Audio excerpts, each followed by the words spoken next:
minsan kaya Ayan mga kalingap, grabe nangitim na si Kuya Sam. Kuya Sam, magandang umaga. So ayan Kuya Sam, meron pa akong nireding katanungan sa iyo. Ito na din ay collaboration natin bilang masisipag na mga scouter. Kuya Sam, may meron akong 8 katanungan ano. Kuya Sam, kamusta ka at kamusta ang iyong pag-charity? Yan. Bago ko sagutin yung tanong ni Vincent ay siyempre kamusta sa mga minamahal ko natin na mga viewers, mga kalingap. At sagutin ko na rin yung nangingitim. Sayang nga yung glota. Sana hindi na ako nag-glota. Kasi di ba mag-glota ka tapos magpapaaraw ka, wag na, di ba? Yun, kung na tayo dun sa pinakaunang tanong ni Vincent, ano na yung pinakaunang tanong pala? Kuya Sam, kamusta ka at kamusta ang iyong pag-charity? Ayan, ngayon ay okay naman tayo at ang pag-charity natin tuloy-tuloy pa rin. Kung ano yung nasimulan natin doon sa Lighthouse hanggang sa ngayon tinutuloy natin. Tulad ngayon may project tayo, yung nakita nyo kanina, ongoing na ginagawa pa rin, kakabit sila ng ano. Okay naman, kahit medyo mababa ang views, ay tuloy lang tayo. Tulad nga ng sabi ni Kuya Bal, ano lang tayo, tuloy lang kahit medyo mahina o malakas ang views. Importante ano siya, importante paangat kahit medyo mabagal. Importante ano siya, yung channel natin ay unti-unti na umaangat. At ang mahalaga ay hindi tayo titigil. Sabi nga ni Kuya Bal, dapat matawag ka na charity vlogger pag umabot ka na ng 5 years. Nakailan lang tayo, mga mag-4 na taon pa lang. Sa ano lang, tuloy lang. Tuloy lang kasi napapansin ko po sa iyo Kuya Sam, consistent po yung charity mo, talagang grabe. Napaka husay mo mag-charity. Talagang tuloy-tuloy, at ito yung pabahay mo, pang 18 yung pabahay. Nakakatawa kahit mababa po yung views mo, tuloy-tuloy pa rin po yung pagtulong mo. Kumbaga, siguro ang lagi mo siguro nasa isip, bahala na. Basta enjoy mo na lang yung pagtulong. Hanggat may nagtitiwala, tuloy lang tayo. So ayan, pangalawang katanungan Kuya Sam. Anong dahilan mo sa pagpatuloy ng pagtulong sa mga beneficiary mo? Yan, alam po ninyo kasi bago tayo naging charity vlogger, madami din tayong pinagdaanan. Kung din po tayo, dati rin tayong construction worker, nagsasaka. Kaya ramdam ko din kung ano yung buhay ng mga kababayan natin na na-scout natin na mahirap. Na kahit ganun ang buhay ay lumalaban pa rin tayo ng patas, kung ano yung kaya lang natin. Pero hindi tayo nawalan ng pag-asa. Andun yung time na naisip mo na hindi pang habang buhay ay magsasaka tayo, hindi pang habang buhay nasa construction tayo. 'Di ba? Sabi nga nila, 'di ba, dati ikaw ay helper lang hangga't maging isang mason. Kumbaga kung din tayo maghanap tayo ng paraan para umangat yung buhay natin. Hindi tayo pwedeng makontento lang kung ano mayroon tayo na kunwari.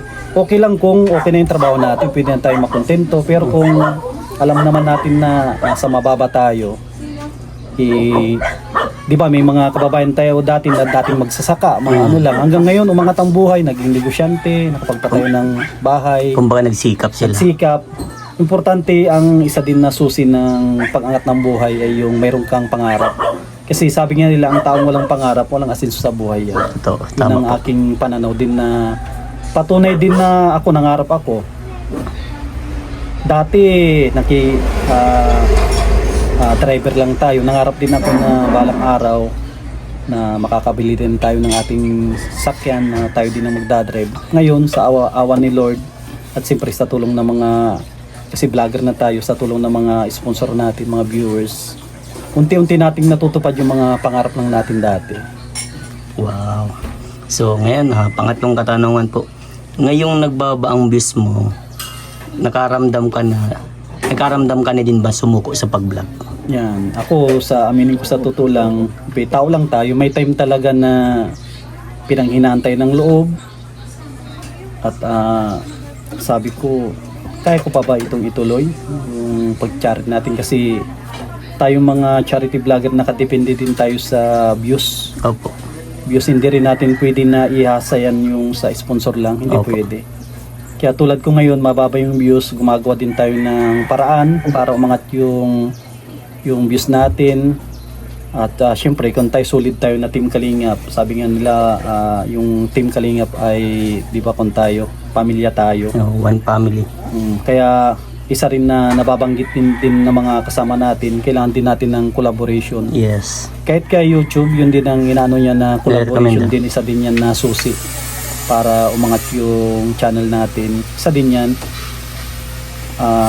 Mag-isip tayo ng paraan para medyo umangat yung channel natin na hindi natin pwedeng payagan din na bumagsak yung channel natin. Yes. At pag bumagsak yan, tuloy-tuloy na yan. Sayang pinaghirapan. So, Ano kaya po? kailangan natin gumawa ng mga paraan na pwede na umangat yung channel natin. Kaya sa mga kasama natin dyan na nakakaramdam din ng tulad ko, tulad mo din, huwag tayo magpanghinaan ng loob. Basta ano lang, isip tayo ng paraan kung paano natin maibalik yung dati na views natin at tiwala lang. At Yes. unang-una kay Lord, lang tayo, mag-pray tayo na sana yun, bigyan pa tayo ng malakas na katawan, tapos yan, makahanap tayo ng mga pwedeng makatulong sa channel natin. Yeah. Basta ano lang sa mga kasamaan ko dyan, tuloy lang tayo, huwag tayong mawawalan ng pag-asa kahit mababa yung views, kasi hindi naman tuloy-tuloy na mababa yan, may time talaga na tataas din yan. Yes. Up and down, ano kuya? Ang pangapat na katanungan, ano masasabi mo sa mga sponsor mo, Kuya Sam? Sa mga sponsor ko, unang-una ay maraming salamat sa kanilang tiwala. Unang-una yan, yung tiwala nila kahit maliit yung channel natin, andyan sila na nakasuporta, hindi nila tayo pinapabayaan. At hanggang ngayon, andyan yung pabahay natin dahil na rin sa tulong nila. Kasi tayo mga lang ginawa nilang parang, alam mo yung tulay na daanan lang ng kanilang tulong. At syempre parang kamay na rin para mapaabot yung tulong sa mga kagaya ng mga tinutulungan natin Mga ngayon, mga beneficiary. Kaya bilang isang kasi maraming klase din mga vlogger tayo kailangan natin ng sponsor kasi charity yung content natin. Opo. Kaya laging magkatuwang yan, yung charity vlogger at sponsor. Kasi maraming sponsor na naghahanap ng pwede nilang magpadan. Hanggang ngayon madaming naghahanap, yung wala lang silang mahanap-hanap kasi siyempre yung mga iba hindi nila ma-contact. Kasi kahit ikaw yung sponsor, siyempre marami kang, kung baka sobra na yung blessing, gusto mo din mag-share. Hindi naman pwede na mag-share ka sa mga nagpipishing, hindi ka pwedeng mag-sponsor doon. Kaya ang hinahanap nila yung mga kagaya natin, Yung charity vlog. sa mga charity vlog lang tayo, Team Kalingap tayo. Pag sinabi kasi Team Kalingap, unang-una na naisip nila, pabahay pabahay tapos tulong sa mga mahirap. Kaya ano lang tayo, mga sponsor po natin, unang-una yung tiwala nila. Kasi importante yung tiwala, wag natin sisirahin. Yes. Huwag tayong pasisilaw sa pera. Yung basta kung ano yung binigay nila, kung tayo, bigyan natin, transparent lang tayo. Transparent. Kung nagbigay ng 10, pwedeng gawin na 11, magdagdag ka na lang kaysa yung kulang. Opo. Huwag natin, Para walang masabi. Walang masabi.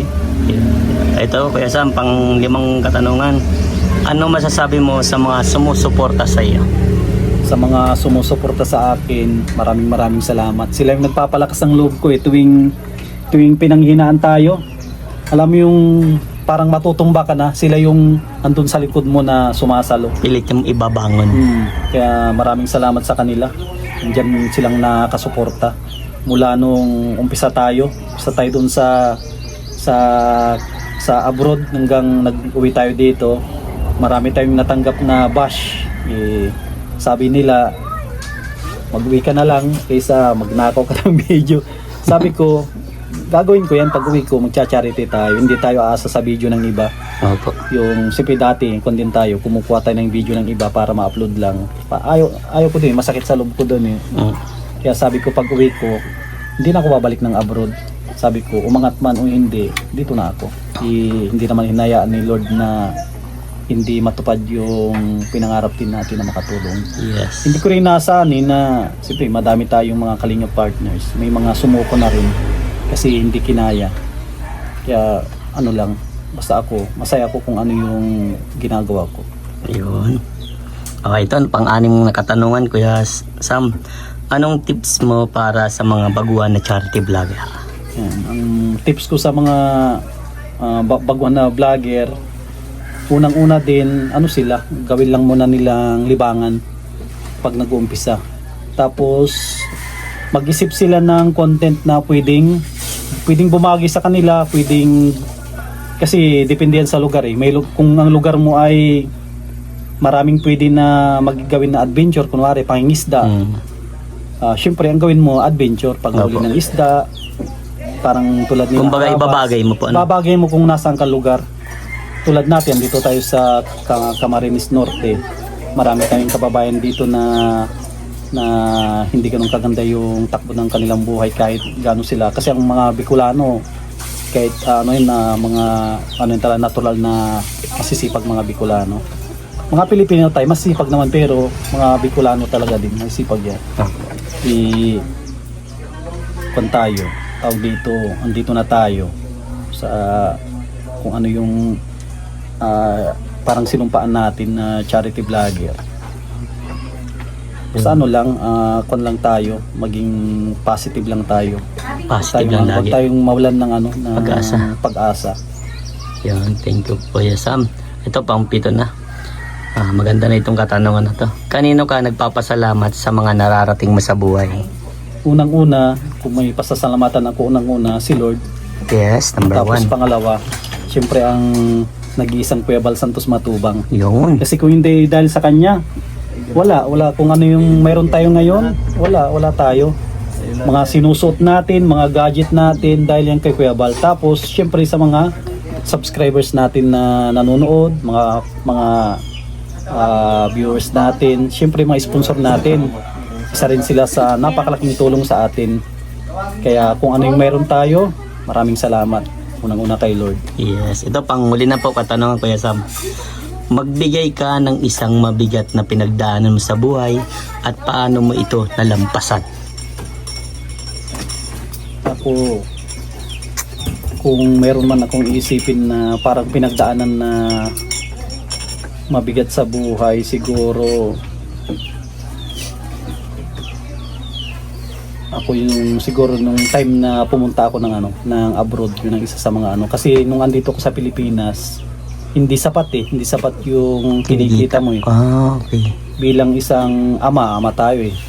Kumbaga tayo ang tiyatawag na parang yung haligi, di ba? Haligi ng tahanan. Kailangan natin na kahit mayroon pagsubok na napakabigat, kailangan natin na alam mo yung tumayo kahit malakas ang bagyo, kailangan natin na magpakatatag.